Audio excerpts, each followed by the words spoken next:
परम चिदाकाश, परम ज्योति, अखंड ज्योति,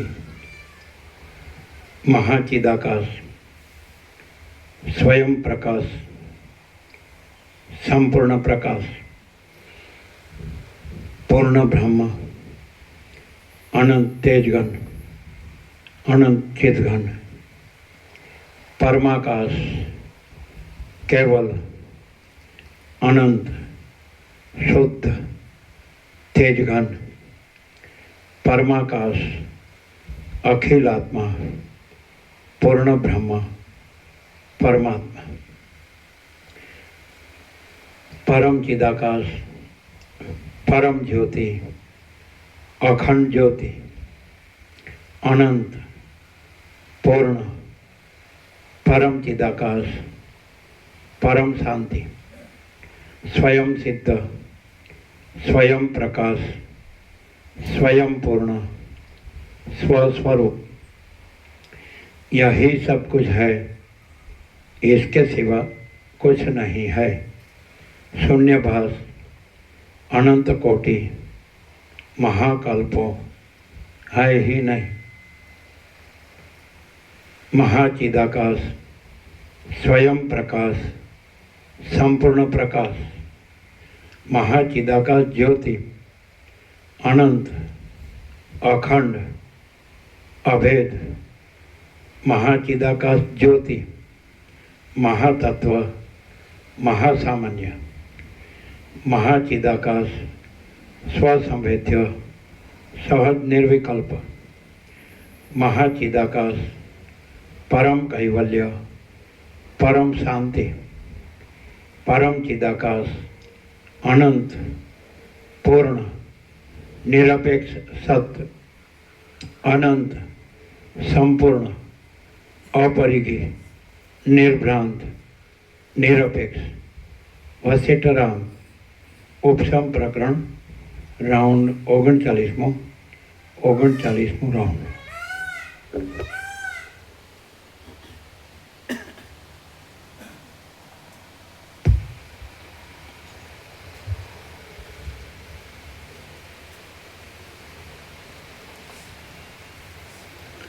आद्य परब्रह्म सद्गुरु देव की जय।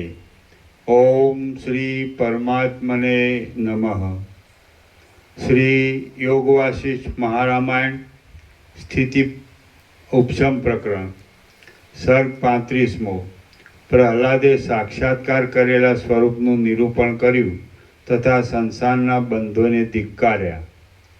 આ 35મા સર્ગમાં પ્રહલાદે સાક્ષાત્કાર કરેલા આત્માનું નિરૂપણ કરી અંદર પ્રણામ કરીને આત્માના સાક્ષાત્કારના બળથી જીતાયેલા બંધોને સંભાળીને ધિક્કાર્યા એ કથા કહેવામાં આવશે। પ્રહલાદ બોલ્યો, સ્વગત, જગતમાં જે કંઈક છે તે સઘળું આ આત્મા જ છે કે જે આત્મા વિકારોથી રહિત છે અને સર્વરૂપપણાનો તથા સર્વનો અપવાદ થતાં બાકી રહેનારું જેનું ઓમ એ એક જ નામ યોગ્ય છે।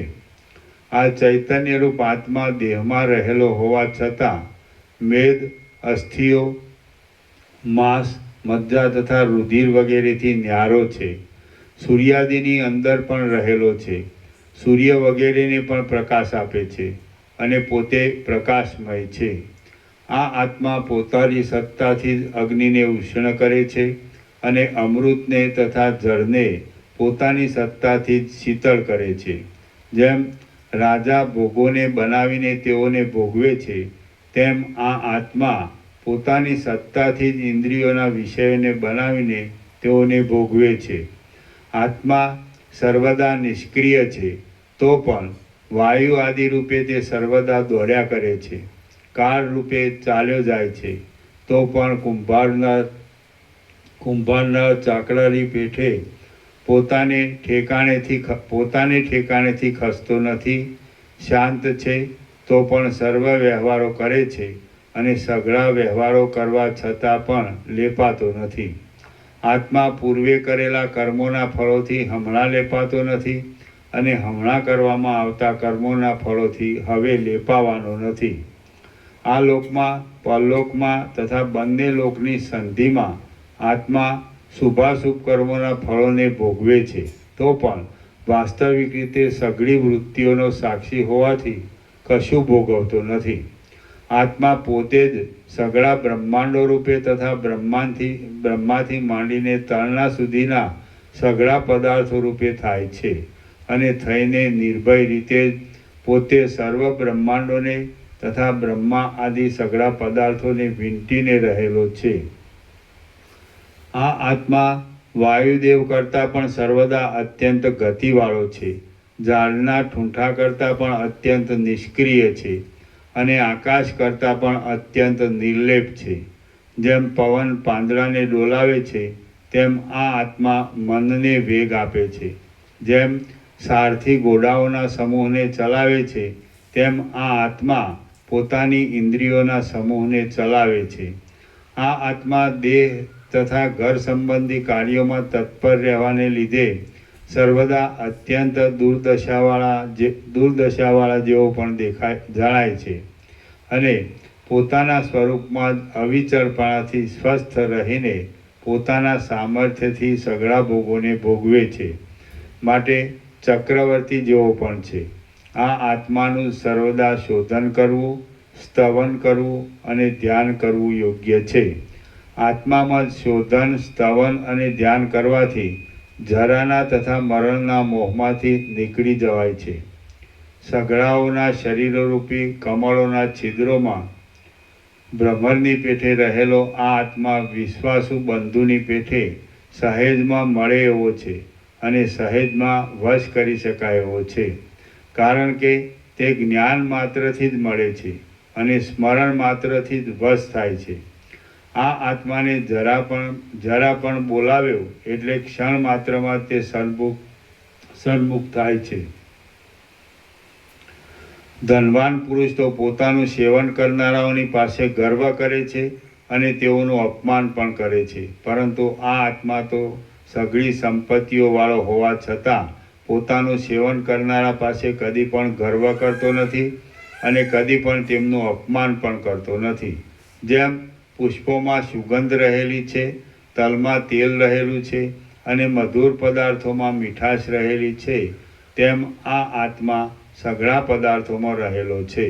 જેમ ઘણા દિવસથી નહીં જોયેલો બંધુ પાસે આવ્યા છતાં પણ ઓળખાતો નથી, તેમ આ આત્મા હૃદયમાં રહેલો હોવા છતાં અજ્ઞાનને લીધે ઓળખાતો નથી.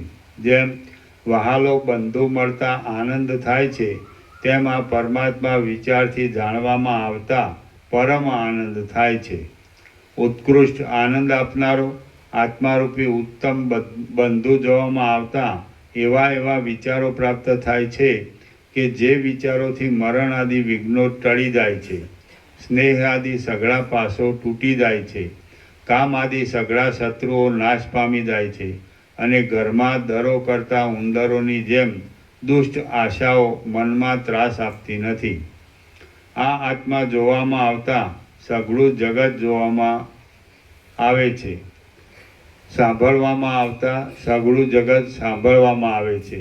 સ્પર્શ સાક્ષાત્કાર કરવામાં આવતા સઘળું જગત સ્પર્શ કરવામાં આવે છે અને એના રહેવાથી જ સઘળું જગત રહે છે. આ આત્મા સઘળા પ્રાણીઓ સૂતા છતાં જાગ્યા કરે છે, અવિવેકીઓને માર્યા કરે છે, શરણાગત થયેલા દુઃખી લોકોની આપદાઓને હરે છે અને દેહનું અભિમાન ધરાવનારાઓને આપદાઓ આપે છે. આ આત્મા જગતની સ્થિતિમાં જીવ થઈને વિચરે છે, ભોગોમાં વિલાસ પામે છે અને સઘળી વસ્તુઓમાં સ્ફુર્યા જ કરે છે. આ આત્મા સંસારમાં રહેલો હોવા છતાં પણ પોતાના શાંત સ્વરૂપથી પોતાના શાંત સ્વરૂપનો જ અનુભવ કર્યા કરે છે અને જેમ મરીના સઘળા અવયવોમાં તીખાશ રહેલી છે, તેમ આ આત્મા સઘળા પદાર્થોમાં રહ્યો છે. આ આત્મા ભૂત ભવિષ્ય પદાર્થોના ગાઢ સંબંધ રૂપે તથા વર્તમાન પદાર્થોના દર્શન રૂપે સઘળા જીવોમાં રહ્યો છે અને જગતના સર્વ જડ પદાર્થોમાં સામાન્ય સત્તા રૂપે રહેલો છે. આ આત્મા જ આકાશમાં શૂન્યપણા રૂપે રહેલો છે, વાયુમાં ગતિ રૂપે રહેલો છે, તેજમાં પ્રકાશ રૂપે રહેલો છે, જળમાં રસ રૂપે રહેલો છે, પૃથ્વીમાં કઠિનપણા રૂપે રહેલો છે, અગ્નિમાં ઉષ્ણપણા રૂપે રહેલો છે, ચંદ્રમાં શીતળપણા રૂપે રહેલો છે અને સઘળા બ્રહ્માંડોમાં સત્તા રૂપે રહેલો છે. જેમ આંજણના પિંડમાં કાળાપણું રહેલું છે, હિમના કણમાં શીતપણું રહેલું છે અને પુષ્પોમાં સુગંધપણું રહેલું છે, તેમ સઘળા દેહોમાં આત્મા રહેલો છે. જેમ સત્તા સર્વમાં વ્યાપક છે, જેમ કાળ સર્વમાં વ્યાપક છે અને રાજાની શક્તિ સર્વ દેશોમાં વ્યાપક હોય છે, તેમ આત્મા સઘળી ઇન્દ્રિયોના વ્યાપારોમાં તથા મનના વ્યાપારોમાં વ્યાપક છે. બહાર તથા અંદર ઇન્દ્રિયોના તથા મનના વ્યાપારોથી જે કાંઈ પ્રકાશે છે તે સઘળું આત્માનું જ કાર્ય છે. આ અવિનાશી અને દેવોને પણ સત્તા તથા સ્ફુરણ આપનારો મોટો દેવ આત્મા હું જ છું. મારામાં બીજી કોઈ કલ્પના છે જ નહીં. જેમ રજની કણીઓથી આકાશને સંબંધ થતો નથી, જળની કણીઓથી કમળપત્રને સંબંધ થતો નથી અને ભય આદિ ભ્રમથી પથ્થરને સંબંધ થતો નથી, તેમ મને બીજા કોઈથી સંબંધ થતો નથી.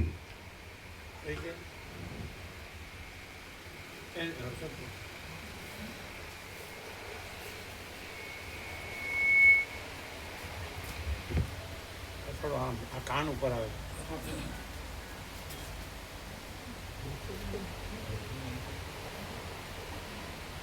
પાછળ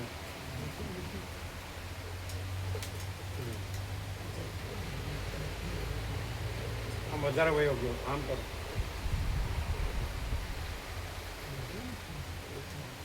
બરોબર.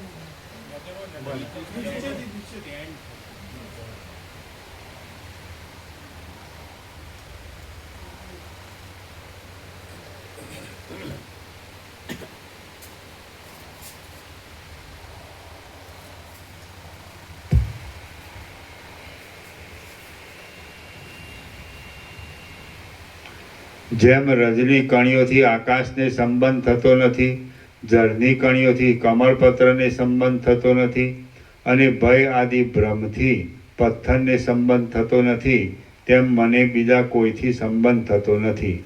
સુખો તથા દુઃખો શરીરને પડો કે ન પડો, પણ તેનાથી મને શી હાનિ પ્રાપ્ત થાય છે? કશી હાનિ કૌંસમાં વિકાર થતો કશી હાનિ થતી નથી. તુંબડાની ઉપર પાણીની ધારાઓ પડવાથી કે ન પડવાથી તુંબડાના પોલાણને શી ક્ષતિ છે? જેમ તેલને, દિવેટને તથા કોડિયાને ઓળંગીને પર રહેલો દીવાનો પ્રકાશ દોરીથી બંધાતો નથી, તેમ સઘળા પદાર્થોને ઓળંગીને પર રહેલો હું કોઈથી પણ બંધાતો નથી. અમારે વળી વિષયોની સાથે જન્મ મરણોની સાથે તથા ઇન્દ્રિયોની સાથે શો સંબંધ હોય?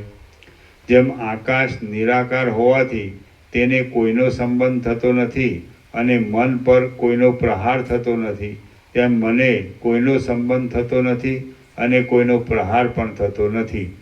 શરીરના સેંકડો ટુકડા થઈ જાય તો પણ આત્માનું કશું ખંડન થતું નથી.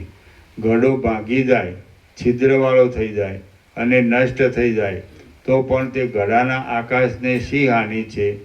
જેમ પિશાચ મુદ્દલ નહીં હોવા છતાં ખોટી ભ્રાંતિથી ઉદય પામે છે, તેમ જડ મન કે જે મુદ્દલ નહીં હોવા છતાં ખોટી ભ્રાંતિથી ઉદય પામ્યું છે, તે જ્ઞાનના પ્રભાવથી હમણાં નષ્ટ થઈ જાય તો પણ અમને શી હાનિ થાય એમ છે?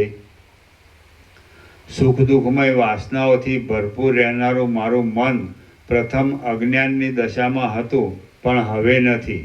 હમણાં તો મને દેશ કાળ આદિની મર્યાદા વિનાની મુખ્ય શાંતિ મળી છે.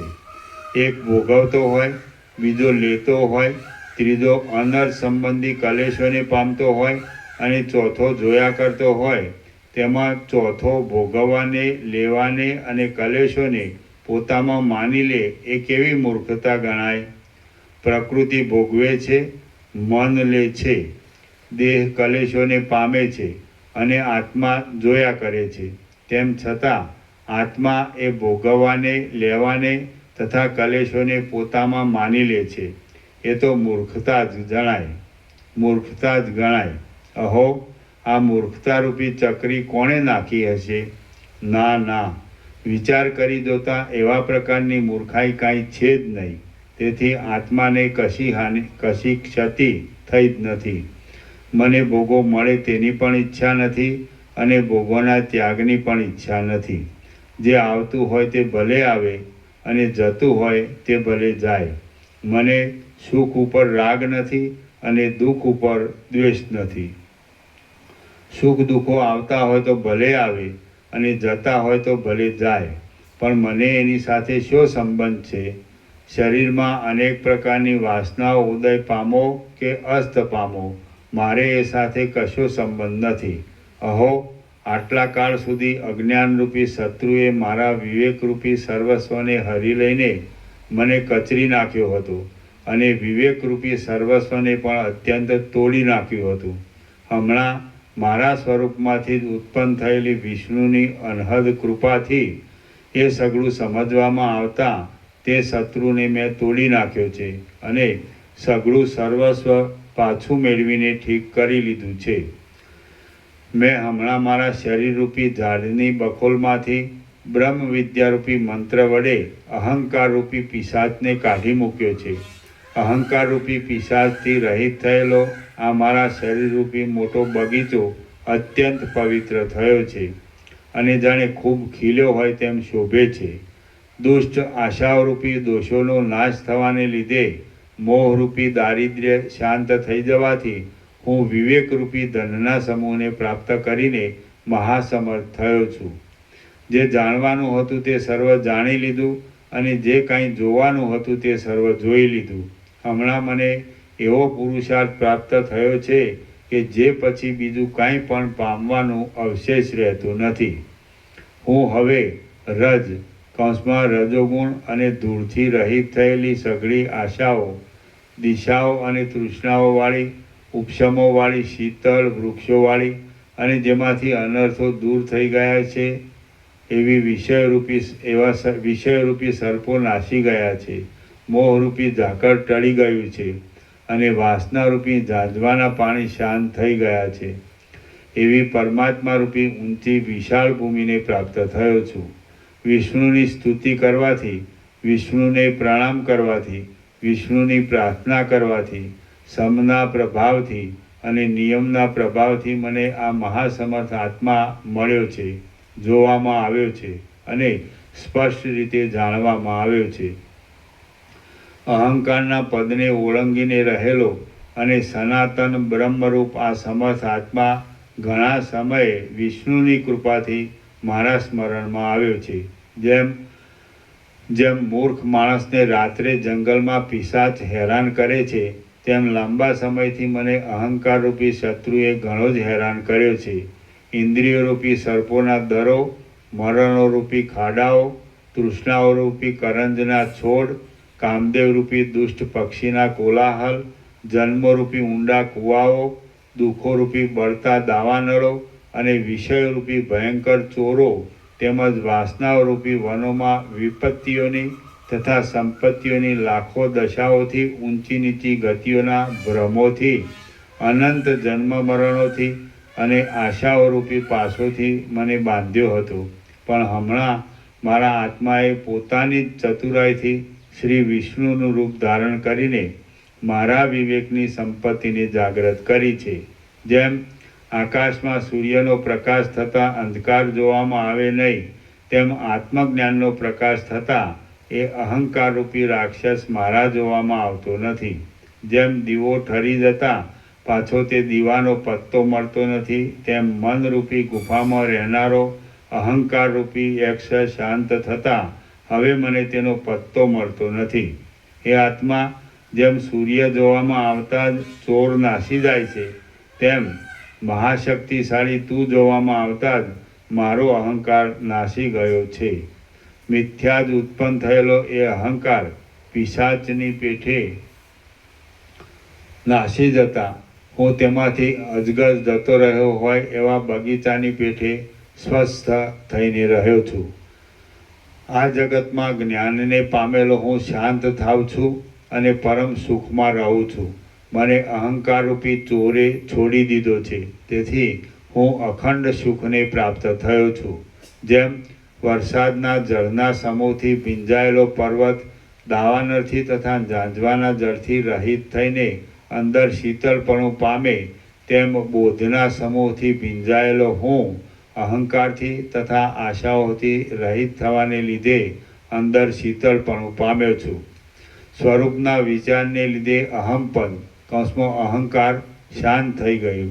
તો હવે મોહ પણ કોણ છે, દુઃખો પણ કોણ છે, દુષ્ટ આશાઓ પણ કોણ છે અને ચિંતાઓ પણ કોણ છે? કશું નથી. જો અહંકાર હોય તો જ નરકના, સ્વર્ગના તથા મોક્ષ આદિના ભ્રમો પ્રવર્તે છે. કેમ કે ભીંત હોય તો જ ચિત્રો થાય, પણ આકાશમાં ચિત્રો થાય નહીં. જેમ મેલા વસ્ત્રમાં કેસરનો રંગ લાગુ પડે નહીં, તેમ અહંકારરૂપી ઘેલાપણાથી ઘેરાયેલો ચિત્તમાં અહંકારરૂપી ઘેલાપણાથી ઘેરાયેલા ચિત્તમાં જ્ઞાનનો ચમત્કાર લાગુ પડે નહીં. જ્યારે ચિત્તરૂપી આકાશ અહંકારરૂપી વાદળાથી તથા તૃષ્ણારૂપી વરસાદથી રહિત થાય, ત્યારે તેમાં આત્મારૂપી ચંદ્રના પ્રકાશવાળી સ્વચ્છતા શોભી નીકળે છે. એ આત્મા હું રૂપી તું કે હા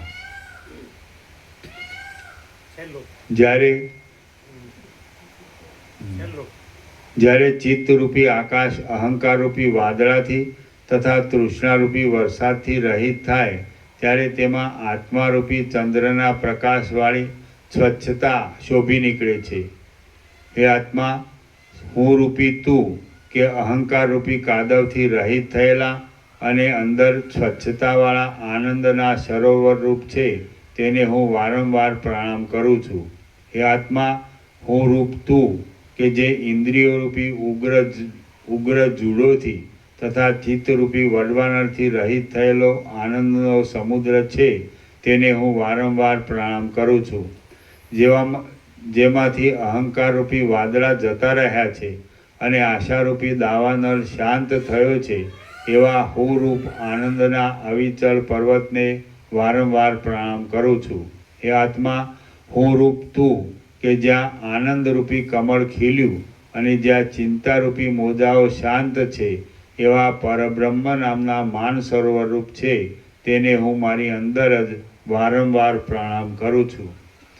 બુદ્ધિ અને બુદ્ધિની વૃત્તિઓમાં આવેલું ચૈતન્ય એ બે પાંખોવાળા અને હૃદયરૂપી કમળની અંદર નિવાસ કરનારા પોતાના આત્મારૂપી હંસને હું અંદર જ વારંવાર પ્રણામ કરું છું.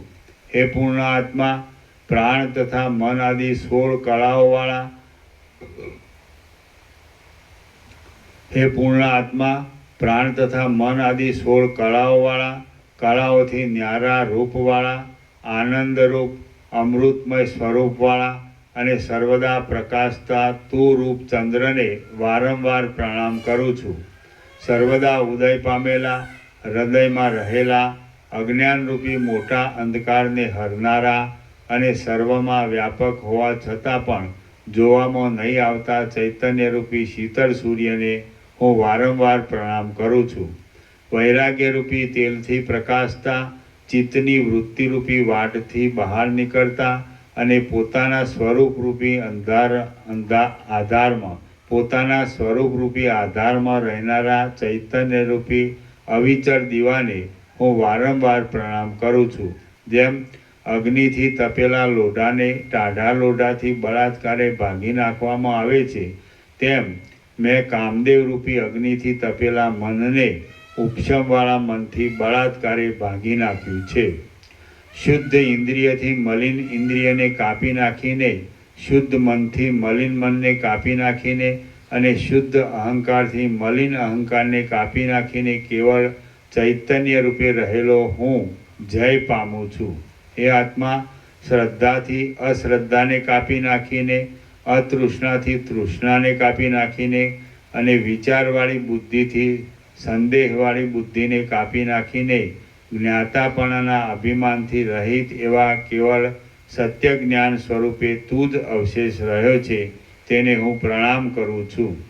શુદ્ધ મનથી મલિન મન કપાઈ જતા અને હું બ્રહ્મ છું એ અહંકારથી હું દેહ છું એ અહંકાર કપાઈ જતા અહંકારથી રહિત થયેલો હું કેવળ સ્વચ્છ રૂપે રહ્યો છું.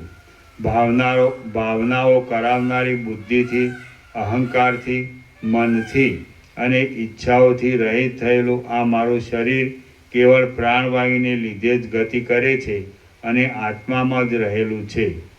લીલા માત્રથી અનંત લોકપાલો ઉપર કૃપા કરનારા અને મારા સ્વરૂપથી અભિન્ન વિષ્ણુ ભગવાનની કૃપાથી મને આ પરમ ઉપશમવાળી સર્વોત્તમ શાંતિ મળી છે. મોહરૂપી વેતાલ શાંત થવાથી, અહંકારરૂપી રાક્ષસ જતો રહેવાથી અને દુષ્ટ આશારૂપી ચુડેલનો વળગાળ મટી જવાથી હું સઘળા સંતાપોથી રહિત થયો છું. દુષ્ટ અહંકારરૂપી પક્ષીણી તૃષ્ણારૂપી દોરીને કાપી નાખીને મારા શરીરરૂપી પિંજરમાંથી ઉડીને ક્યાં ગઈ એ જાણવામાં પણ આવતું નથી. ગાઢ અજ્ઞાનરૂપી માળો વીંખાઈ જતાં અહંકારરૂપી પક્ષી કાયારૂપી ઝાડમાંથી ઉડીને ક્યાં ગયું એ જાણવામાં પણ આવતું નથી. લાંબી આશાઓથી તથા દેહ વગેરેના લાંબા અભિમાનોથી મલિન થયેલી અને ભયરૂપી સર્પોનું હિત કરનારી ઘણી વાસનાઓ સમાધિથી કપાઈ ગઈ. એ બહુ સારું થયું. આટલા સમય સુધી હું કોણ હતો? હું ખોટી રીતે દેહાદિકમાં દ્રઢ અભિમાન ધરાવતો હતો. એ તો ભારે આશ્ચર્ય થયું. આજે જ મારો જન્મ સફળ થયો અને આજે જ હું મોટી બુદ્ધિવાળો થયો. કેમ કે આ અહંકારરૂપી કાળા વાદળાએ મને આજે જ સંપૂર્ણ રીતે છોડ્યો છે. આ મોટા ઐશ્વર્યવાળો આત્મા મારા જોવામાં આવ્યો છે, જાણવામાં આવ્યો છે, સમાધિમાં મનથી આલિંગન કરવામાં આવ્યો છે અને આલિંગન કરીને જાગ્રતમાં પણ એ હું જ છું એમ અનુભવમાં જોડવામાં આવ્યો છે. જેમ પ્રથમ હું શરીર છે તે હું છું એમ માની બેઠો હતો, તેમ હમણાં જે આત્મા છે તે હું છું એમ સમજ્યો છું. વિષયોથી રહિત થયેલું, વિષયોના મનનથી પણ રહિત થયેલું, વાસનાઓથી રહિત થયેલું, અહંકારના ભ્રમોએ અત્યંત છોડી દીધેલું, ચેષ્ટા વિનાનું, કોઈ વિષયમાં રાગથી નહીં રંગાઈ જતું અને ભોગોની ઉત્કંઠાથી રહિત થયેલું આ મન કાષ્ઠ વિનાના અગ્નિની પેઠે શાંતિ પામ્યું છે. ઉતરવાને અશક્ય, સહન થઈ શકે નહીં એવી અનેક જન્મોને તથા લાંબા લોભ આદિ દોષોને આપનારી, કોઈ સમયે લાંબા કાળ સુધી એક રૂપે જ રહેનારી અને કોઈ સમયે ક્ષણે વિચિત્રતા પામનારી મોટી વિપત્તિઓ નાશ પામી ગઈ છે. જીવમાં જે અજ્ઞાનરૂપી જડતા હતી તે જતી રહી છે અને અદ્વિતીય ચૈતન્યરૂપી પૂર્ણાનંદ પરમાત્મા પ્રાપ્ત થયા છે. જીવનમાં જે અજ્ઞાનરૂપી જડતા હતી તે જતી રહી છે અને અદ્વિતીય ચૈતન્યરૂપી પૂર્ણાનંદ પરમાત્મા પ્રાપ્ત થયા છે. જીવમાં જે અજ્ઞાનરૂપી જડતા હતી તે જતી રહી છે અને જીવમાં જે અજ્ઞાનરૂપી જડતા હતી તે જતી રહી છે અને અદ્વિતીય ચૈતન્યરૂપી પૂર્ણાનંદ પરમાત્મા પ્રાપ્ત થયા છે. શ્રી યોગ વાસિષ્ઠ મહારામાયણમાં ઉપશમ પ્રકરણનો બ્રહ્માત્મ ચિંતા નામનો સર્ગ 35મો સમાપ્ત. સર્ગ 36મો પ્રહલાદને દુર્લભ આત્મપદની પ્રાપ્તિ.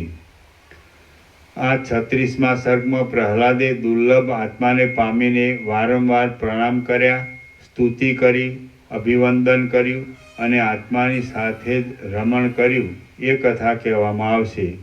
પ્રહલાદ બોલ્યો, સ્વગત, સઘળા પદાર્થોથી ન્યારો આત્મા ઘણા કાળે મારા સ્મરણમાં આવ્યો છે. હે આત્મા, તું મને મળ્યો એ બહુ સારું થયું. તું કે જે સઘળી સીમાઓથી રહિત છે તેને મારા પ્રણામ હો. હે આત્મા, તને જોઈને તથા અભિવંદન કરીને હું તારું સમાધિમાં લાંબા કાળ સુધી આલિંગન કરું છું. હે મહારાજ, તારા વિના ત્રૈલોક્યમાં અત્યંત પ્યારો બીજો બંધુ કોણ છે? કોઈ નથી. તું સર્વરૂપ હોવાને લીધે મારનાર પણ છે, રક્ષણ કરનાર પણ છે, આપનાર પણ છે, સ્તુતિ કરનાર પણ છે, જનાર પણ છે અને ગતિ કરનાર પણ છે. પરંતુ હવે તું મને અપરોક્ષ રીતે જોવામાં આવ્યો અને પ્રાપ્ત પણ થયો, તો હવે તારાથી બીજું કાંઈ થઈ શકે એમ પણ નથી અને ક્યાંય જતું રહેવાય એમ પણ નથી. પોતાની સત્તાથી સર્વ બ્રહ્માંડને પૂરનારા હે આત્મા, હે સર્વનું હિત કરનારા, તું સર્વ સ્થળોમાં સર્વદા જોવામાં આવે છે, તો હવે તું ક્યાં નાસી શકે એમ છે? હે બાંધવ, તારા મારા વચ્ચે ઘણા જન્મોથી બહુ અંતર પડી ગયું હતું. તે હવે ટળી જઈને આજે તું બહુ જ પાસે આવ્યો છે. તું ભલે જોવામાં આવ્યો. તું કે જે કૃતાર્થ છે, સર્વ જગતનો કર્તા છે અને સર્વનો પાલક છે, તેને વારંવાર પ્રણામ કરું છું. તું કે જે સારરૂપી પાંદડાના ડીંટિયા રૂપ છે, નિત્ય છે અને શુદ્ધ સ્વરૂપવાળો છે, તેને હું પ્રણામ કરું છું.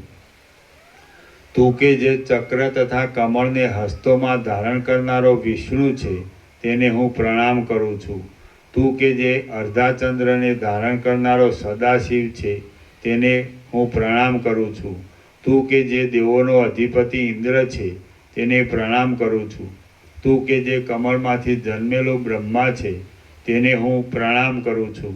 જેમ તરંગના અને જળના ભેદની કલ્પના કેવળ વ્યવહાર દ્રષ્ટિથી જ છે અને ખોટી છે, તેમ તારા અને મારા ભેદની કલ્પના પણ કેવળ વ્યવહાર દ્રષ્ટિથી છે અને તે ખોટી જ છે. તું જ સુખ દુઃખોના ફેરફારોવાળી અને પાર વિનાની આ અનંત વસ્તુઓની વિચિત્રતાવાળી અનાદિ સંસાર નામની ખટપટ રૂપે દેખાયા કરે છે. તું કે જે સઘળા પદાર્થોનો સંકલ્પ કરનાર છે, તેને હું પ્રણામ કરું છું. તું કે જે સંકલ્પોથી જ સઘળા પદાર્થોનો સર્જનહાર છે, તેને હું પ્રણામ કરું છું. તું કે જે સર્જીને અનંત રૂપોથી વિકાસ પામનાર છે, તેને હું પ્રણામ કરું છું. તું કે જે સઘળા પદાર્થોની કલ્પનાને અનુસરતા સ્વભાવવાળો છે, તેને પ્રણામ કરું છું. તું કે જે અધિષ્ઠાનપણાથી સર્વમાં વ્યાપક છે, તેને પ્રણામ કરું છું. હું રૂપ તું આજ દિવસ સુધી મારા કહેવા પ્રમાણે વિષયોના માર્ગમાં ચાલ્યો, તેથી તું લાંબા દુઃખોવાળો થયો, દુઃખોથી બળી ગયા જેવો થઈ ગયો અને તારે લાંબા કાળ સુધી જન્મમાં ઘણા ઊંચી નીચી ગતિઓમાં જવારૂપી ભ્રમો જોવા પડ્યા તથા ઘણા વિપત્તિઓના દ્રષ્ટાંતો જોવા પડ્યા. આજ સુધી બહિર્દ્રષ્ટિને લીધે તારું સાચું સ્વરૂપ તને પ્રાપ્ત થયું ન હતું, તેથી તું જરા પણ પુરુષાર્થ મેળવી શક્યો નથી. માટી, લાકડા, પથરા અને પાણી એ સર્વથી જ ગોઠવાયેલું આ સઘળું જગત તારા વિના છે જ નહીં, અને તેમ છતાં પણ તારા સ્વરૂપની પ્રાપ્તિ થાય તો જ પુરુષાર્થ પરિપૂર્ણ થાય એમ છે. હે દેવ, આજે તું મળ્યો છે, જોવામાં આવ્યો છે, જણાયો છે, બાથમાં લેવાયો છે અને પકડાયો છે. હું તને પ્રણામ કરું છું. આવી રીતે પકડાયાથી તું મૂંઝાઈશ નહીં. જે દેવ ચક્ષુરૂપે આંખની કીકીઓના કિરણોના સમૂહમાં પરોવાઈને સઘળા પદાર્થોને જુએ છે અને જોઈને પોતામાં તેઓનો પ્રકાશ કરે છે, તે દેવ જોવામાં કેમ ન આવે? જે દેવ ચામડીમાં તથા સ્પર્શમાં વ્યાપીને જેમ તલમાં રહેલું તેલ તલની સાથે જ પુષ્પોની સુગંધને પોતામાં લે, તેમ શીત આદિ સ્પર્શને પોતામાં લે છે, તે દેવ અનુભવમાં કેમ ન આવે? જે દેવ શબ્દને સાંભળીને તે શબ્દના ચમત્કારનો પ્રકાશ કરતા શરીરમાં રોમાંચ ઉત્પન્ન કરે છે, તે દેવ દૂર કેમ હોય? જે દેવ પ્રથમથી જ સર્વના સ્વાભાવિક પ્રેમના વિષયરૂપ છે અને જેને જીવની અણી ઉપર રહેતી અને જેને જીભની અણી ઉપર રહેતી સઘળી વસ્તુઓનો સ્વાદ આવે છે, તે દેવ કોને સુખરૂપ ન જણાય? જે દેવ શરીર પર ધારણ કરેલા પુષ્પોની સુગંધને નાકની ઇન્દ્રિયરૂપી હાથથી ગ્રહણ કરીને પુષ્પોથી શણગારેલા પોતાના શરીરને પ્રેમથી જુએ છે, તે દેવ કોને મળતો નથી? જે દેવ વેદના તથા વેદાંતના વચનો વડે ગવાયો છે અને તે વચનોથી જણાયો પણ છે, તે આત્મા નામનો દેવ કેમ ભૂલી જવાય? હે આત્મા, આ મારા શરીર સંબંધી ભોગોનો સમૂહ એનો એ છે અને એવોને એવો સુંદર છે, તો પણ સ્વચ્છ અને સર્વના અધિષ્ઠાનરૂપ તું જોવામાં આવતા હવે મારા મનમાં એ ગમતો નથી. તું વિમલ દીવાથી સૂર્યરૂપે પ્રગટ થયો છે. તું શીતળ હિમથી જ ચંદ્રરૂપે શીતળ થયો છે. તે જ આ ભારે ભારે પર્વતોને ધારણ કર્યા છે. તે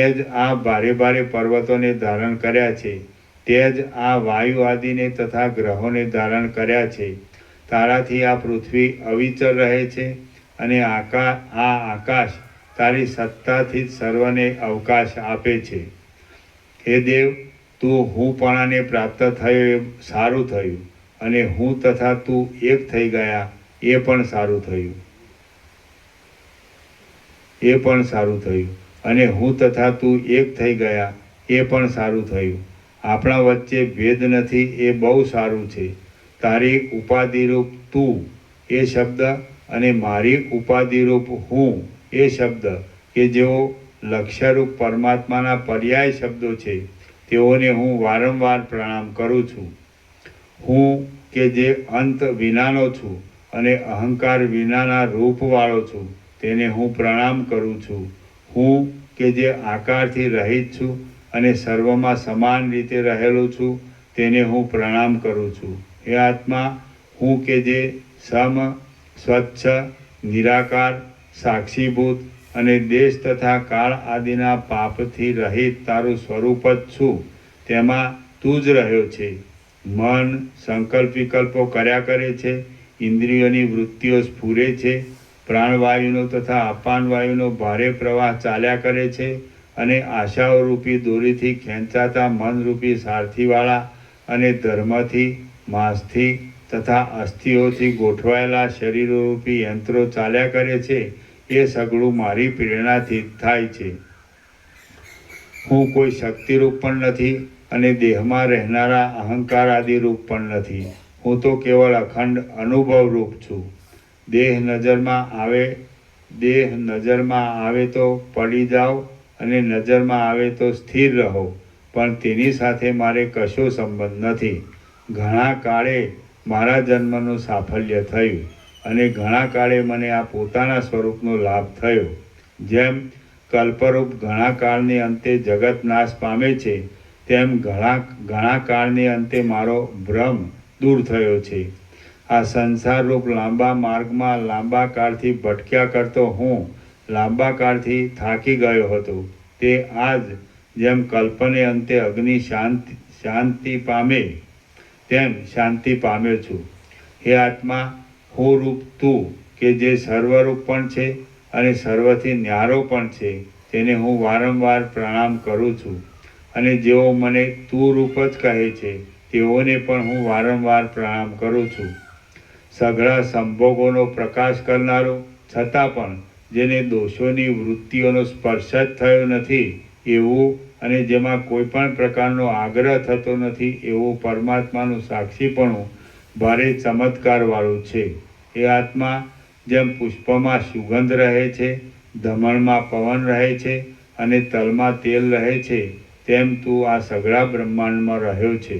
એ આત્મા, તું અહંકારથી રહિત હોવા છતાં પણ મારે છે, રક્ષણ કરે છે, ગડગડાટ કરે છે અને સઘળો વ્યવહાર કરે છે.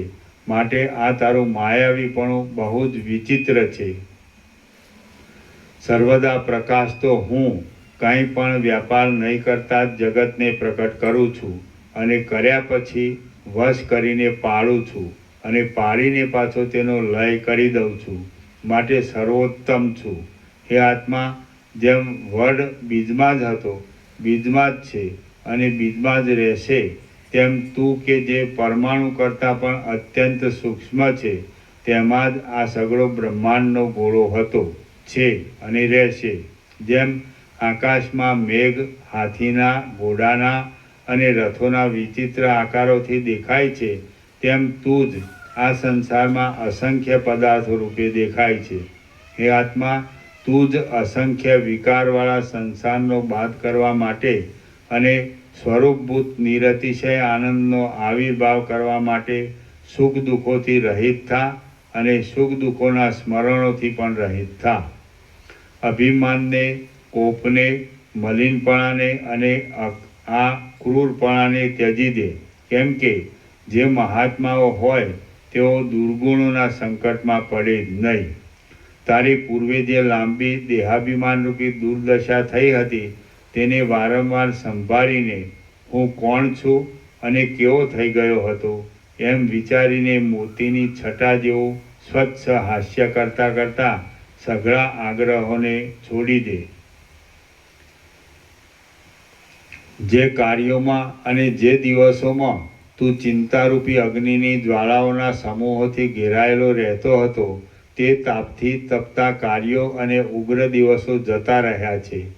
તું કે જે આ દેહરૂપી નગરમાં ઘણા સંકલ્પોથી વિષયોની રચના કરીને રાજ્ય કરે છે, તેને જેમ મુઠ્ઠીઓ આકાશને પકડી શકતી નથી, તેમ સુખો કે દુઃખો પકડી શકતા નથી.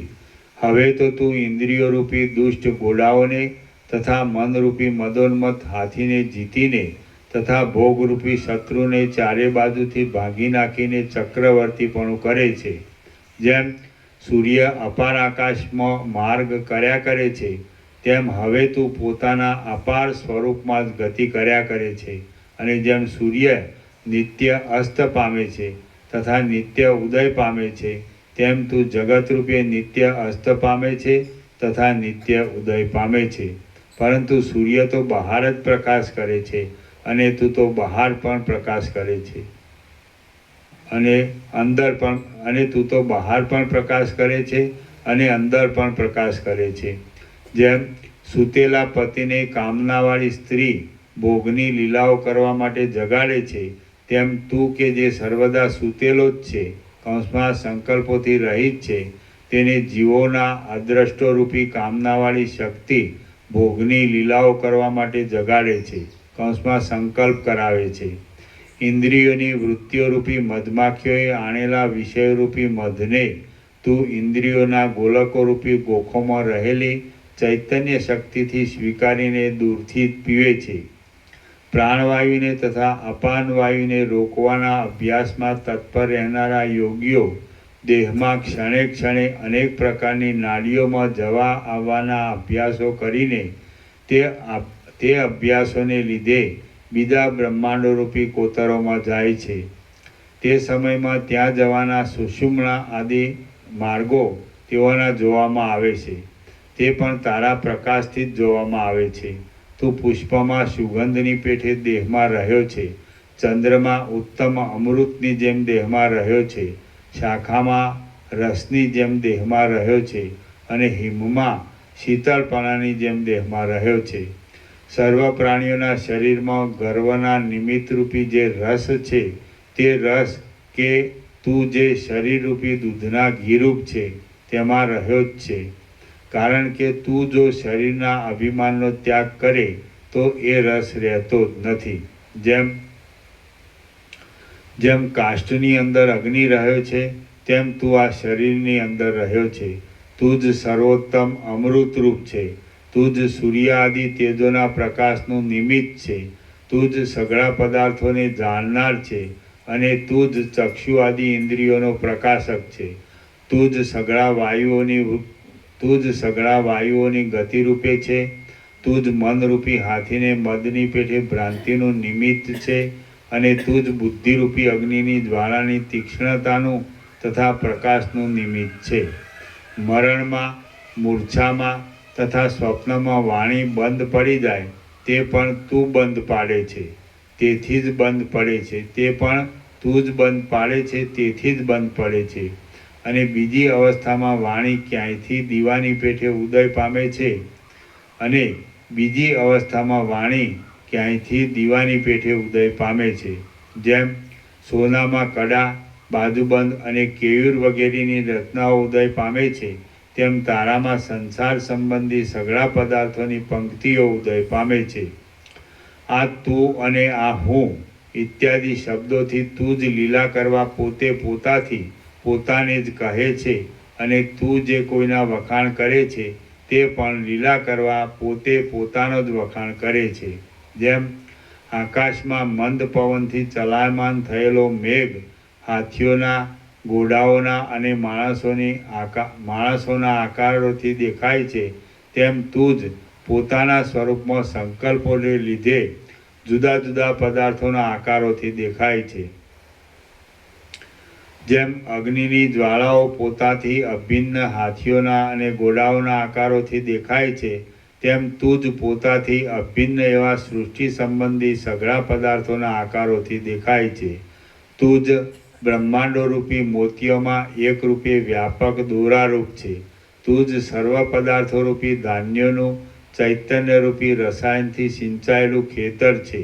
જેમ રસોઈ કરનાર માંસોના અંદર રહેલા સ્વાદને પાકથી પ્રકટ કરે છે, તેમ તું પોતામાં રહેલા પદાર્થોને સૃષ્ટિથી પ્રકટ કરે છે. જેમ પતિના નેત્રો ન હોય તો સ્ત્રીના રૂપ તથા લાવણ્ય હોય તો પણ ન હોવા જેવા છે, તેમ તું ન હોય તો પદાર્થોની શોભા કદાચ હોય તો પણ ન હોવા જેવી જ છે. જેમ અરીસામાં પ્રતિબિંબિત થયેલું પતિનું મુખ સ્ત્રીઓને ચુંબન આદિથી તૃપ્તિ આપવામાં સમર્થ થતું નથી, તેમ પદાર્થો દેખાતા હોય તો પણ જ્યાં સુધી તેઓને યથાશક્તિ ક્રિયાશક્તિ આપી ન હોય ત્યાં સુધી તેઓ કશું કામ કરવામાં સમર્થ થતા નથી. જેમ રાત્રિમાં ઝાડની ઊંચાઈ હોવા છતાં પણ સૂર્યનો પ્રકાશ નહીં આવવાથી નહીં જેવી જ છે, તેમ દેહ વિદ્યમાન હોવા છતાં પણ તારા વિના તે પૃથ્વીમાં કાષ્ઠ અને ઢેફાની પેઠે અથડાયા કરે છે. જેમ અંધકાર, નક્ષત્રોની પ્રભા અને હિમ સૂર્યના પ્રકાશને પ્રાપ્ત થઈને નષ્ટ થઈ જાય છે, તેમ સુખ દુઃખોનો ક્રમ તને પ્રાપ્ત થઈને નષ્ટ થઈ જાય છે. જેમ પ્રાતઃકાળે સૂર્યના પ્રકાશથી ધોળા, પીળા આદિ વર્ણો દેખાય છે, તેમ તારી સત્તાથી જ આ સુખ આદિ પદાર્થો રહેલા છે. જેમ અંધકાર દીવાનો સંબંધ થતાં જ જોતજોતામાં નષ્ટ થઈ જાય છે, તેમ તારો સંબંધ થતાં જ તારી સત્તાથી જ રહેલા સુખ દુઃખ આદિ પદાર્થો જોતજોતામાં નષ્ટ થઈ જાય છે. જેમ દીવો દૂર થવાથી દેખાતું અંધારું દીવાનો સંબંધ થતાં જ તરત નષ્ટ થઈ જાય છે, તેમ તારા સ્વરૂપનું ભાન ચૂકી જવાતા ઉત્પન્ન થતા સુખ દુઃખો તારા અખંડ સ્વરૂપનું ભાન થતાં તુરત જ સંપૂર્ણ રીતે નષ્ટ થઈ જાય છે. જેમ એક નિમેષના લાખમાં ભાગનો સૂક્ષ્મ કાળ જરાવાર પણ ટકી શકતો નથી, તેમ સુખ દુઃખોની ભાવના ક્ષણભંગુર હોવાને લીધે જરાવાર પણ તારા સ્વરૂપમાં ટકી શકતી નથી. ગંધર્વનગરના જેવી મિથ્યા અને ક્ષણભંગુર સુખ દુઃખ આદિની ભાવના તારા જોવાથી સ્ફુરે છે અને તું જોવામાં આવતા તરત નષ્ટ થઈ જાય છે. તારા જોવાથી ઉત્પન્ન થતી અને તું જોવામાં આવતા તુરત જ નષ્ટ થઈ જતી સુખ દુઃખ આદિની ભાવના કે જે જાણે મુવેલી જ જન્મતી હોય અથવા જન્મીને તરત જ મરી જતી હોય એવી છે, તે હર્ષ અને શોક આપનારી છે એમ કયો સમજુ પુરુષ માને? જે વસ્તુ ક્ષણ માત્ર પણ સ્થિર રહે નહીં તે વસ્તુ કામ કરનારી કેમ થાય?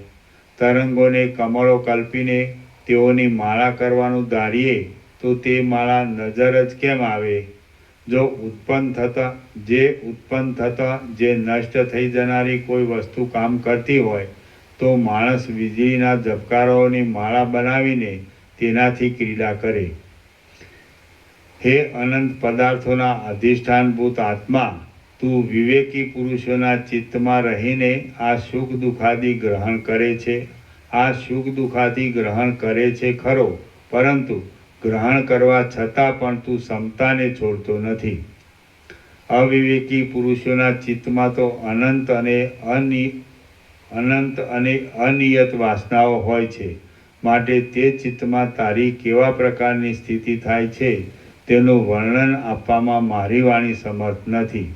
તું કે જે વ્યાપારથી રહિત છે, અંશોથી રહિત છે અને અહંકારથી પણ રહિત છે, તેને જાગ્રતમાં અને સ્વપ્નમાં નકામું કરતાપણું સ્વીકારી લીધું છે.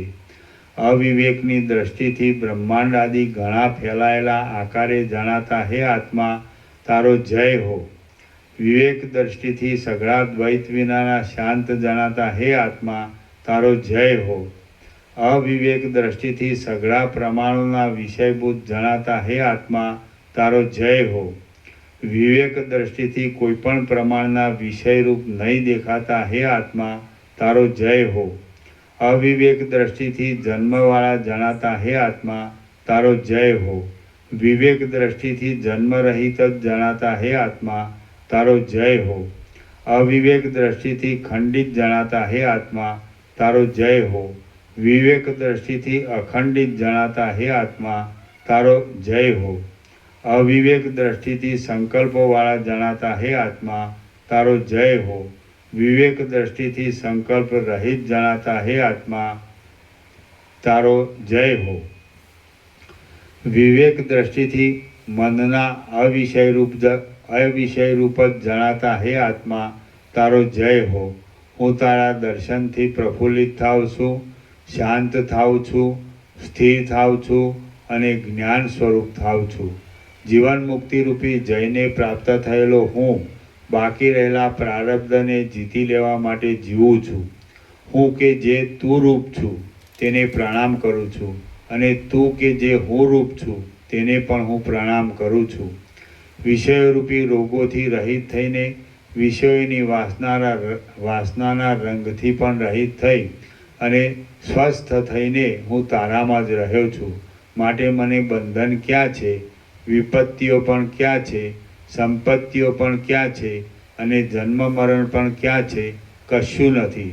હવે હું અવિચળ શાંતિને પ્રાપ્ત થાઉં છું. શ્રી યોગ વાસિષ્ઠ મહારામાયણમાં ઉપશમ પ્રકરણનો આત્મસ્તવન નામનો સર્ગ 36મો સમાપ્ત. સર્ગ 37મો પ્રહલાદની સમાધિ દશા અને રાજા વિનાના થયેલા દેશની દુર્દશા. આ 37મા સર્ગમાં પ્રહલાદ સમાધિમાં રહેતો રાજા વિનાનું દૈત્યોનું નગર બહુ દુર્દશાને પ્રાપ્ત થયું એ કથા કહેવામાં આવશે. વશિષ્ઠ બોલ્યા, હે રામ, શત્રુવીરોને હણનારો પ્રહલાદ એ પ્રમાણે ચિંતન કરતાં કરતાં પરમ આનંદરૂપ નિર્વિકલ્પક સમાધિને પ્રાપ્ત થયો. નિર્વિકલ્પક સમાધિમાં રહેલો અને પોતાના સ્વરૂપરૂપી સામ્રાજ્ય પદવીને પ્રાપ્ત થયેલો પ્રહલાદ જાણે ચિત્રમાં આલેખાયેલો હોય અને પર્વતમાં કોતરાયેલો હોય એવો સ્તબ્ધ જણાવા લાગ્યો. એ રીતે પ્રહલાદને પોતાના ઘરમાં સમાધિમાં રહેતા જેમ પૃથ્વીના મધ્યમાં રહેલા મેરુ પર્વતને ઘણો કાળ વીતી જાય છે, તેમ તેનો લાંબો કાળ પસાર થઈ ગયો. જેમ બીજમાં રહેલા અંકુરને પાણી ઘણું રેડવા છતાં પણ તેને સમય વિના અંકુર ફૂટતો નથી, તેમ સમાધિમાં રહેલા પ્રહલાદને મોટા મોટા દૈત્યો જગાડે છે, તે છતાં પ્રહલાદ જાગ્યો નહીં.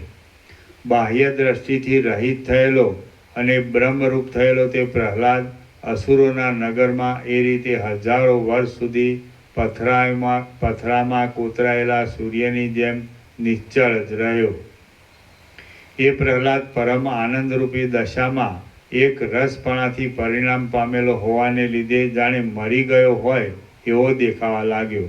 એટલા કાળ સુધી એ પાતાળનું રાજ્ય રાજા વિનાનું રહેવાને લીધે અવ્યવસ્થિત થઈ ગયું અને જેમ બલવત્તર મત્સ્યો નાના મત્સ્યોને પીડે છે, તેમ તેમાં બલવત્તર દૈત્યો દુર્બળ દૈત્યોને પીડવા લાગ્યા. હિરણ્યકશ્યપુ મરી જતા અને તેનો પુત્ર પ્રહલાદ સમાધિમાં રહેતા દૈત્યોના નગરમાં બીજો કોઈ પણ રાજા થયો નહીં. પોતાની જાતિના સ્વામીને ઈચ્છનારા દૈત્ય લોકોએ ઘણો પ્રયત્ન કર્યો તો પણ પ્રહલાદ સમાધિમાંથી જાગ્યો નહીં. જેમ રાત્રે ભ્રમરોને પાંખડીઓના સમૂહવાળું ખીલેલું કમળ જોવામાં આવે નહીં, તેમ દૈત્યોને પોતાનો રાજા પ્રહલાદ જાગ્રત થયેલો જોવામાં જ આવ્યો નહીં. જેમ સૂર્યનો અસ્ત થતાં રાત્રે માણસોની સ્નાન દાન આદિ ક્રિયાઓ બંધ પડી જાય છે, તેમ ગલિત ચિત્તવાળા એ પ્રહલાદની જાગવાની વાત બંધ પડી ગઈ. આમ થવાથી ઉદ્વેગ પામેલા કેટલાક દૈત્યો જે દિશાઓમાં જવું યોગ્ય જણાયું તે દિશાઓમાં જતા રહેતા અને બળવાન દૈત્યોએ રાજા વિનાના નગરમાં યથેષ્ટ રીતે અન્યાયથી વ્યવહારો કરવા લાગતા એ પાતાળ ઘણા દિવસથી રાજા વિનાનું હોવાને લીધે સારા ગુણોથી રહિત થઈ ગયું. જેમ પ્રબળ મત્સ્યો નાના મત્સ્યોને મારી નાખે છે, તેમ પ્રબળ દૈત્યો નબળા દૈત્યોને મારી નાખવા લાગ્યા. બળવાન લોકો નબળાઓના ઘરોને લઈને ભોગવવા લાગ્યા. સઘળી સ્ત્રીઓ સઘળા પુરુષોથી પીડાવા લાગી. એકબીજા લોકો પરસ્પરના વસ્ત્રોને પણ હરી જવા લાગ્યા. સર્વ લોકો વિલાપ કરીને ચીસો પાડવા લાગ્યા. નગરના વિભાગોની સઘળી રચનાઓ તૂટી ગઈ. બગીચાઓના વૃક્ષો ભાંગી ગયા.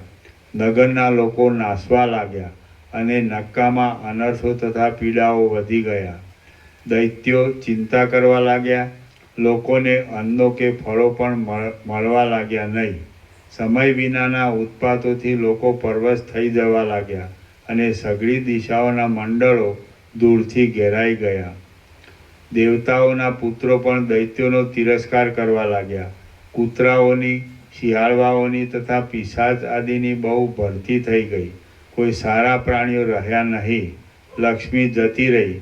ઘરો તથા સ્થાનકો ઘણા ખરા ઉજ્જડ થઈ ગયા. સ્ત્રીઓની, ધનોની, વિચારોની કે યુદ્ધોની કશી વ્યવસ્થા રહી નહીં. સ્ત્રીઓના તથા મિલકતોનો હરણ થવાને લીધે ચારે બાજુ પોકાર ઉઠી રહ્યો. કલિયુગના સમયમાં જેવા દુષ્ટ ચોરો થાય છે, તેવા જ વિકટ ચોરો ચારે બાજુ દેખાવા લાગ્યા અને તેમ થવાથી દૈત્યોનો સઘળો દેશ વ્યાકુળ થઈ ગયો. શ્રી યોગ વાસિષ્ઠ મહારામાયણમાં ઉપશમ પ્રકરણનો અસુર મંડળ વ્યાકુલી ભવન નામનો સર્ગ 37મો સમાપ્ત. સર્ગ 38મો.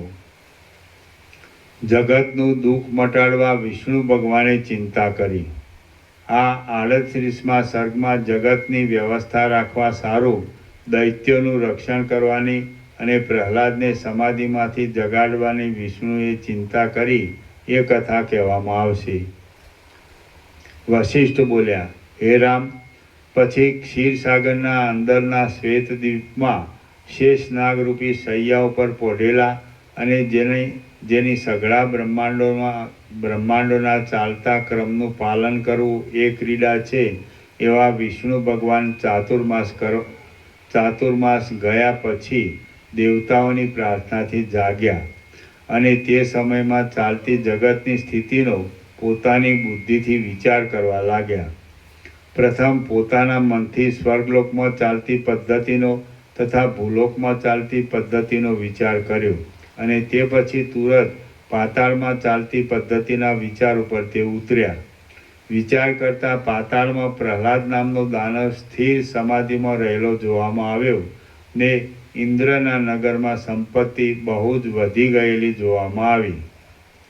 ક્ષીરસાગરની અંદરના શ્વેતદ્વીપમાં શેષનાગરૂપી શયન પર પદ્માસન વાળીને બિરાજેલા, હસ્તોમાં શંખ, ચક્ર તથા ગદા ધારણ કરનારા અને સર્વના અંતર્યામી વિષ્ણુ ભગવાનને પાતાળની એ સ્થિતિ જોઈને ત્રૈલોક્યરૂપી કમળમાં ભ્રમરની જેમ ફરનારા અને અત્યંત જ્ઞાનવાળા પોતાના મનરૂપી શરીરથી આ પ્રમાણે વિચાર કર્યો.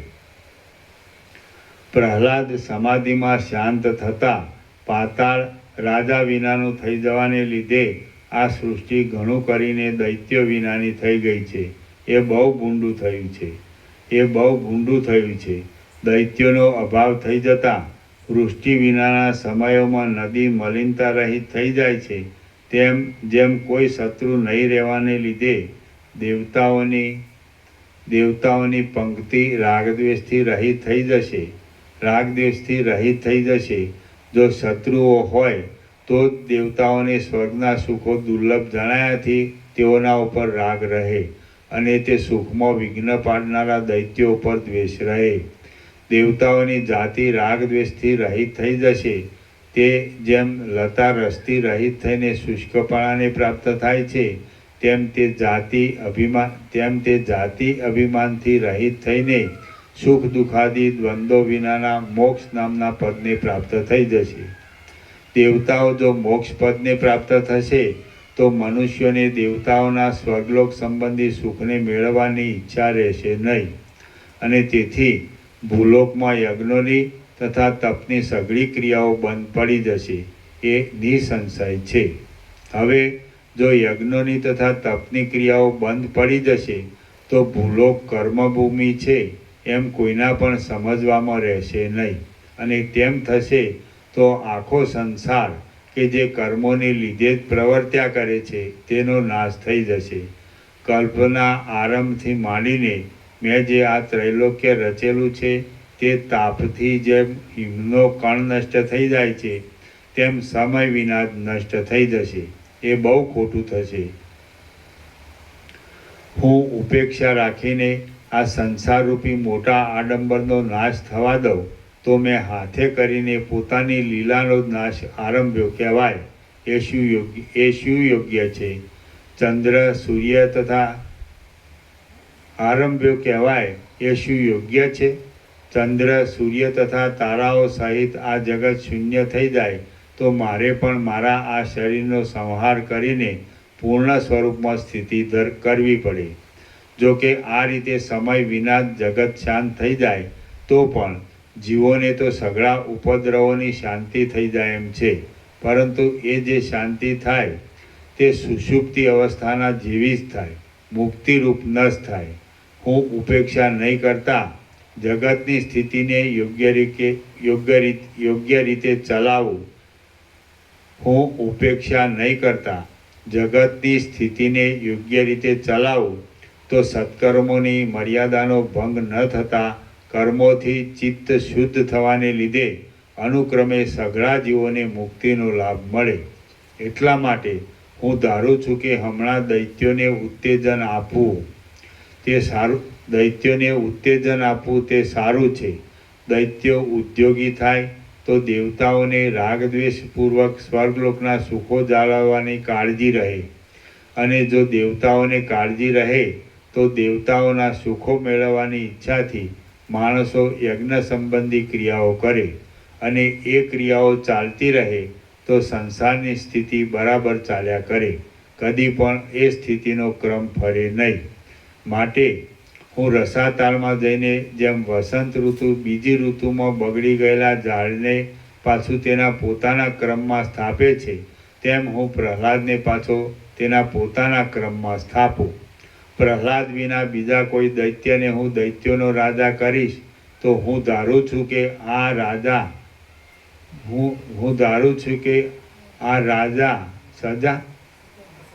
આ સજા દેવોને મારી રાખ્યા વિના રહેશે નહીં.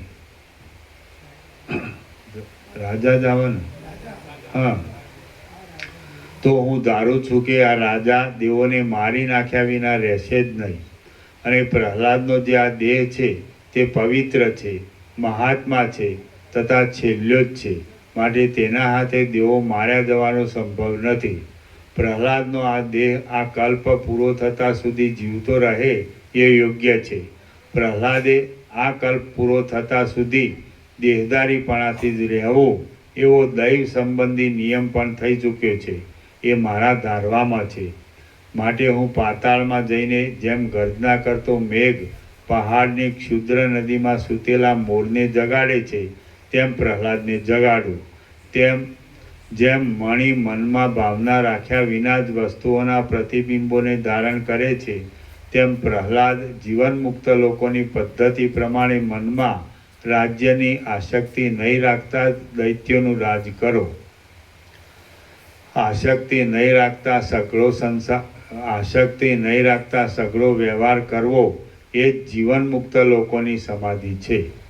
આસક્તિ નહીં રાખતા સઘળો વ્યવહાર કરવો એ જ જીવન મુક્ત લોકોની સમાધિ છે.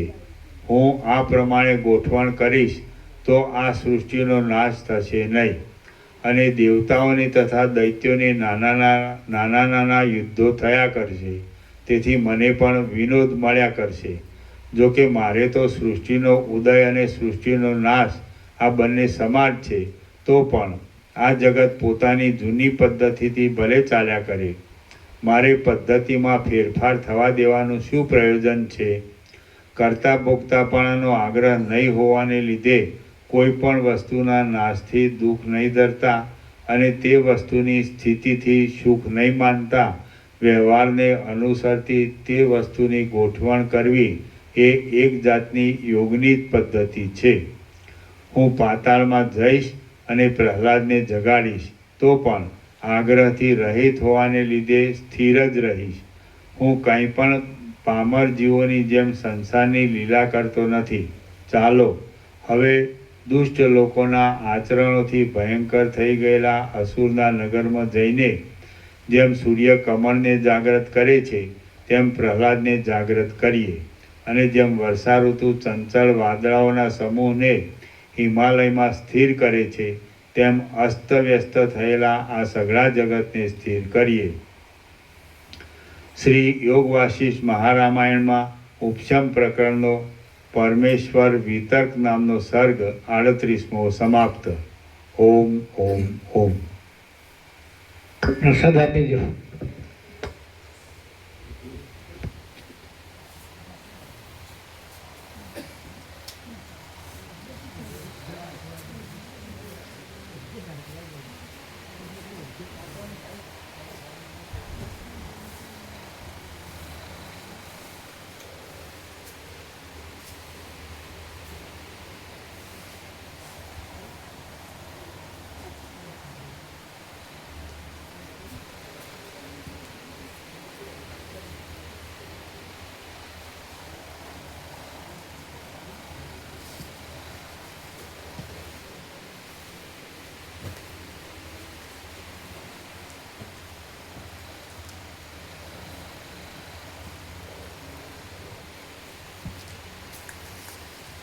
સફરજન કટિંગ કર્યા જાય ક્યાં ગયા? એ આપી દો, આપી દો.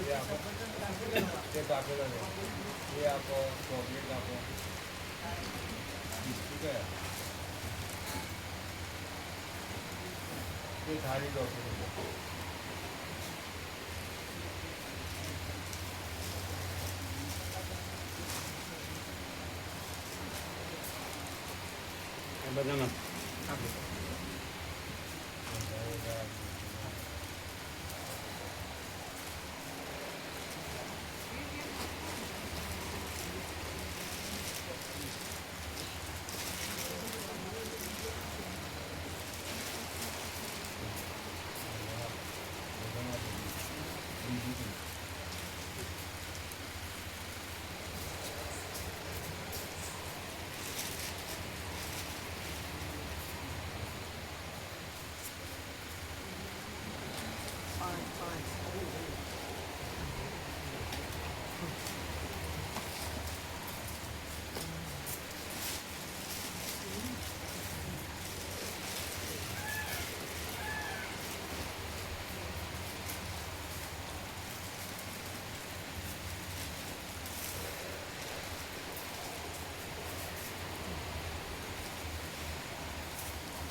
એ તમે લોકો લ્યો, મામા પૂર્ણ આપો.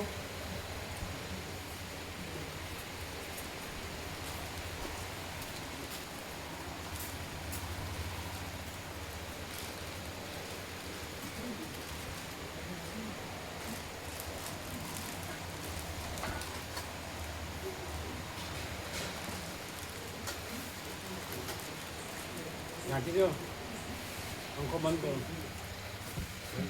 પેલા ઢાંકી દો આ બધું.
ડાળિયા છે એ ક્યાં ગયા પેલા ગોવિંદ પ્રભુ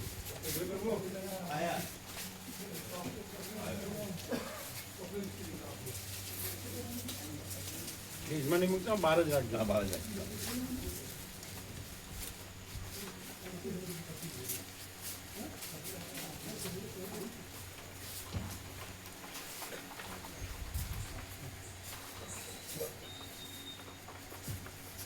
એનું આવ્યું બરાબર છે. એકલનું નથી લીધું ને? ના, સુધારેલું જ લીધું છે ને? સુધારેલું એટલે બધું આવી ગયું ને? હા. હા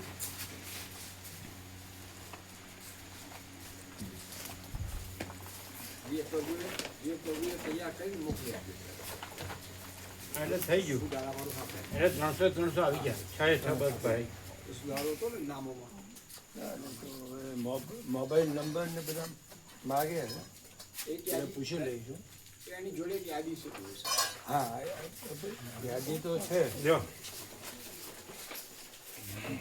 મોબાઈલ નંબર જોઈએ. હા, એટલે બધાના મોબાઈલ નંબર જોઈએ. આધાર કાર્ડ, મોબાઈલ.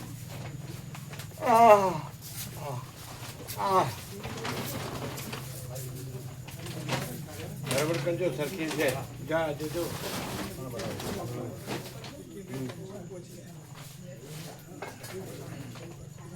પલાળ્યા રહી ન જાય. એ ત્યારે ત્યારે કરે ને એ ચવડ જેવા રહે છે, અને આગલા દિવસે પલાળે ને એ ઓગળે છે. તમે દાળ મોકલો તરત કરેલી હોય ને એ લેવાતી નથી, ચવડ હોય એટલે દાંતવાળા તો પી જાય, લઈ લે. આગળ દિવસે કર્યો કઠોળ એ જ સવારે સરસ થાય. ફૂલે આખું અને પોતું પાકું થાય. પેલું પૂરેપૂરું પાકું ન થાય.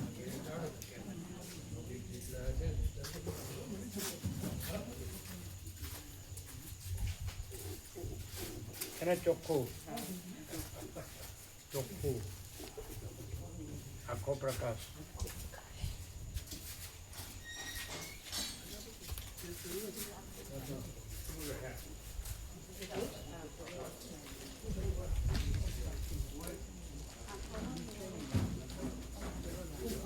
તમે પ્રસાદ લીધો?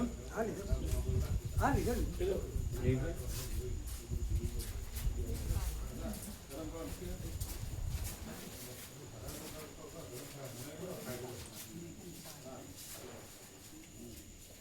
આને ઓર્ડર કરવાનો ક્યાં ગયા? આને ઓર્ડર કરી દેવાનો.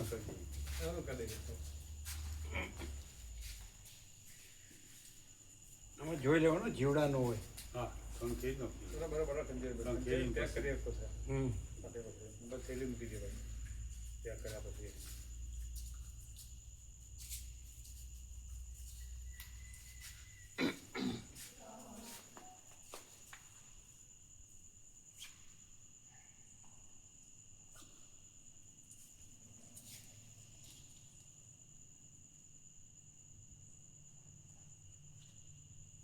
જો આવ્યું. સંકેત નો. ફેરજો. હા, હા. ત્રણ ખેડીને થેલી મૂકીએ એટલે ઠેરો ઠેર ઉડ તો છે ને એ પાછું આવે તો